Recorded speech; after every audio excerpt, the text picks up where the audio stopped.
कभी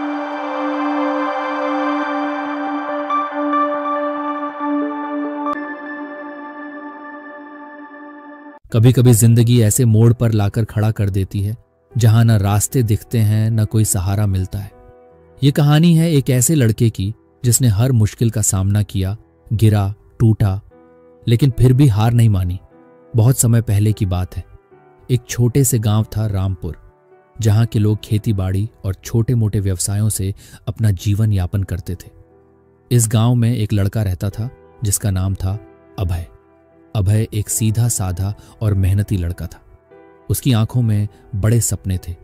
वह एक बड़ा आदमी बनना चाहता था, शहर में जाकर पढ़ना चाहता था और अपने परिवार को एक अच्छा जीवन देना चाहता था।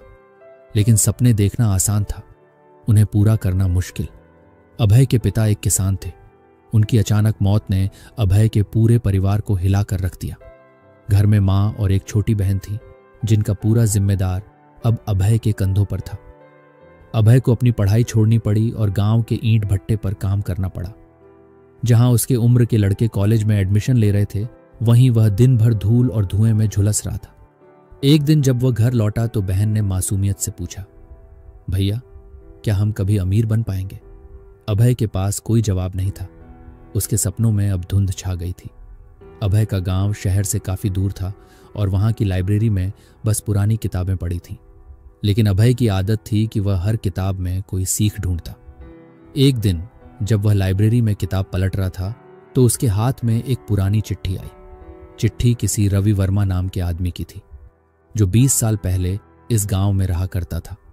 उस चिट्ठी में लिखा था, अगर तुमने ये चिट्ठी पढ़ी है तो समझो कि तुम भी उसी दर्द से गुजर रहे हो जिससे मैं गुजरा था। लेकिन एक बात याद रखना, दुनिया तुम्हें गिराने की हर कोशिश करेगी, लेकिन अगर तुम उठना चाहो तो कोई ताकत तुम्हें रोक नहीं सकती। अभय को नहीं पता था कि यह रवि वर्मा कौन था, लेकिन उस दिन उसने फैसला कर लिया कि अब वह सिर्फ हालातों को कोसेगा नहीं, उन्हें बदलेगा। अभय ने ईंट भट्टे पर काम छोड़ दिया और गांव में ही मिट्टी के बर्तन बनाने और बेचने का काम शुरू किया। उसने सुना था कि शहरों में हैंडमेड चीजों की बहुत मांग होती है, पर जब उसने पहली बार बाजार में अपने बनाए हुए बर्तन बेचे तो लोगों ने मजाक उड़ाया। लोगों ने कहा, तेरा यह काम चलने वाला नहीं है। उसके अपने दोस्तों ने भी हंसकर कहा, तू भी किसी होटल में बर्तन धोने चला जा, यही तेरे लिए सही रहेगा। उस दिन घर आकर वह खूब रोया। उसे लगा शायद दुनिया सही कह रही है, शायद वह वाकई हार गया है। अगले दिन उसने फिर वही चिट्ठी निकाली और पढ़ी।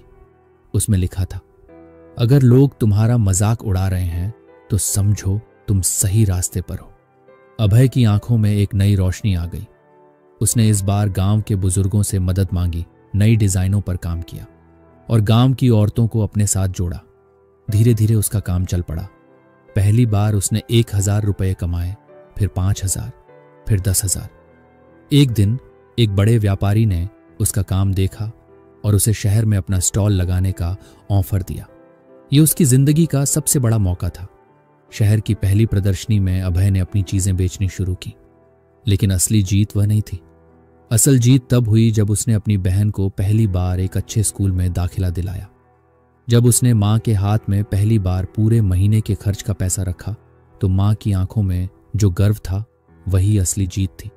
आज अभय का हैंडमेड मिट्टी के बर्तनों का ब्रांड पूरे देश में बिकता है और वह हर उस लड़के के लिए एक मिसाल है जिसने हालातों के आगे हार मान ली थी। अभय की कहानी एक प्रेरणादायक कहानी है। ये कहानी हमें सिखाती है कि जीवन में कितनी भी मुश्किलें आएं, हमें कभी भी हार नहीं माननी चाहिए। हमें हमेशा अपने सपनों को पूरा करने के लिए प्रयास करते रहना चाहिए। ये कहानी हमें यह भी सिखाती है कि हमें दूसरों की बातों से प्रभावित नहीं होना चाहिए। अगर हमें अपने लक्ष्य पर विश्वास है तो हमें किसी की भी परवाह नहीं करनी चाहिए।